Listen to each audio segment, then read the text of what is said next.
The Second World War produced a breed of writers who had been action heroes themselves and who pushed the thriller to new extremes. Alistair MacLean, an ex-torpedo operator, gave us Ice Station Zebra and Where Eagles Dare.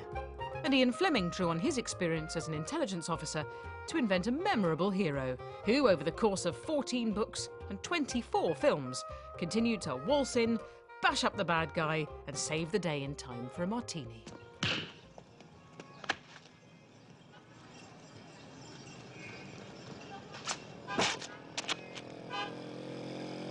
Where's Peckish?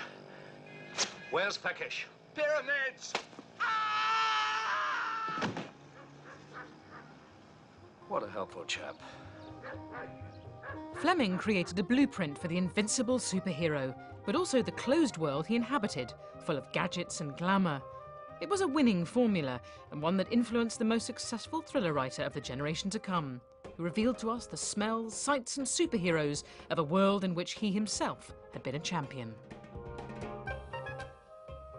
So, I think that the British vintage thriller that I'm going to go for is Dick Francis. Now, this is something I've seen on my dad's shelves for years, and I think I should just give it a go. It's about time.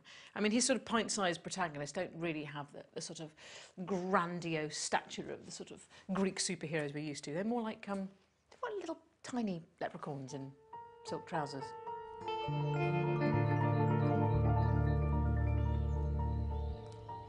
Dick Francis died in 2010, but his son Felix is carrying on the family business, producing page-turning racecourse thrillers from his Oxfordshire mansion.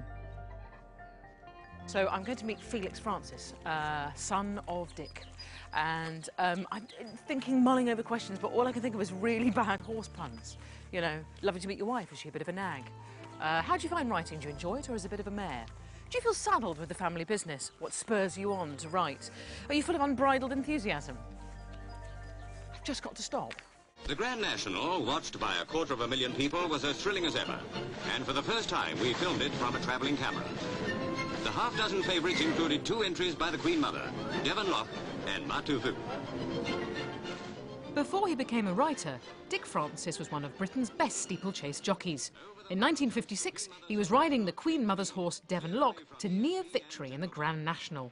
But inexplicably, the horse fell 50 yards from the finish line, and Dick, having been denied the win of his career, gave it all up.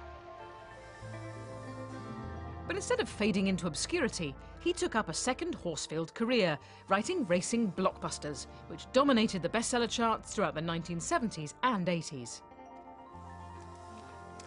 So, Felix, this is the gaff that the Francis legacy has built. I saw this house about 3 years ago, came to look at it, and absolutely fell in love with it, with the idea of putting in the Dick Francis library. There's very few publishing families that can claim they've written enough books to fill a library.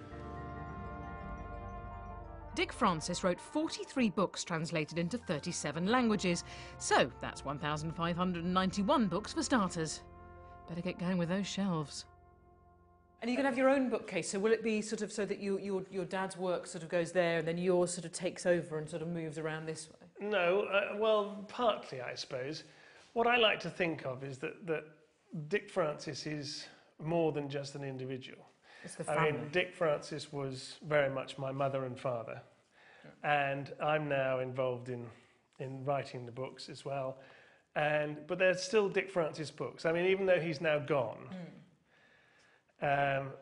there is still a contract. There will still be another Dick Francis novel. Well, that's a definite difference from a literary novelist for starters. I don't think you need a formal training. As long as you have got, as long as you do something, you learn something, and then there's no reason why you shouldn't write fiction. After all, you make it all up. Every Christmas, my brother, sister and I used to squabble over who'd get to buy my dad the latest Dick Francis. His dad's always impossible to buy presents for. We knew he liked Dick Francis. It was the only thing we could ever think of, so whoever got that plum present was the lucky one. So that was sort of my first introduction to him. I didn't start reading them myself for a bit. I think I got into them when I was kind of 14-ish, something like that, and started reading through my parents' ancient old copies, such as this one, which I love this cover. I think it's amazing. Book covers should be like this today. So let's give it a read. She exclaimed over the long black bruise down my thigh. Did you fall off a horse? No, I hit a car. How careless. I drew the bedroom curtains to dim the setting western sun and lay with her naked between the sheets. La la, little man sex follows.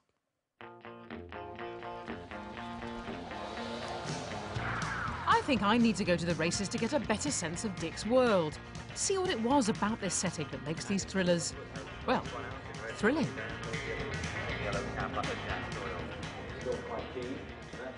Now, Felix, what I can't see here is the potential for murder. I'm looking around.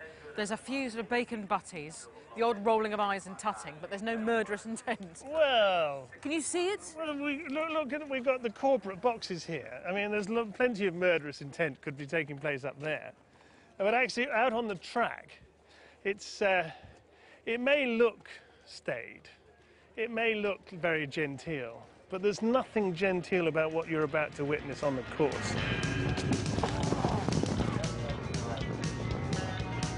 Oh!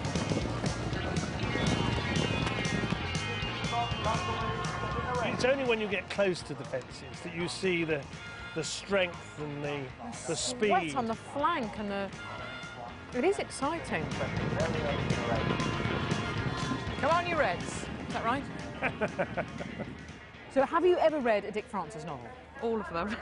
You've read all of them? I've got the whole collection. Have you read Dick Francis? Of course I've read the Dick Francis. Everybody reads the Dick Francis. Apart from me. Do you get a sort of slight sort of thrill of sort of excitement when you read that he's perfectly described a stallion? Yes, definitely. Yeah.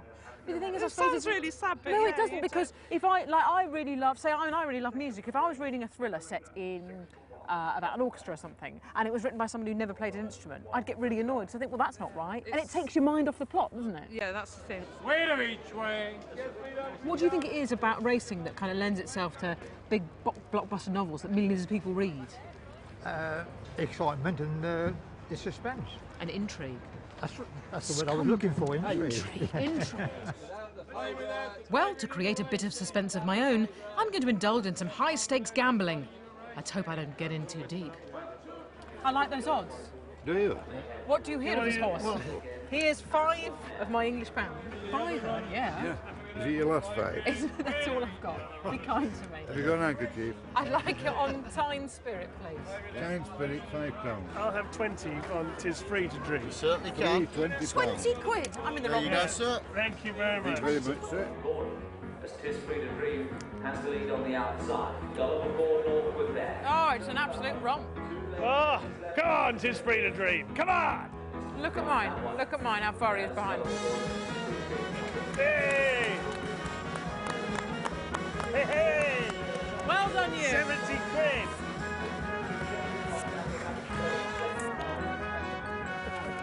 $60, 70. Oh. And that's for your drink, sir. Thank you very Well done, much. sir. Thank you. Well done. Well done. I can understand now, I'm starting to get a sense of why this would be a fertile ground for a thriller, because there's a lot riding on every race. You've got There's a lot of jockey prestige, rivalry in the clubhouse, you've got punters, people betting, owners. It's a wonderful background. I mean, people tell me that, oh yes, your books and your father's books, they're all about horses. But they're not about horses. Not about horses. They're about people. The racing is simply the canvas against which you paint the story. Look at you. Yeah. You see? Real, There's a real, literary real, novelist in real here. culture. Hey! Metallys and semaphores. Metallys and semaphores coming out of him. I did a degree once, you know. Long time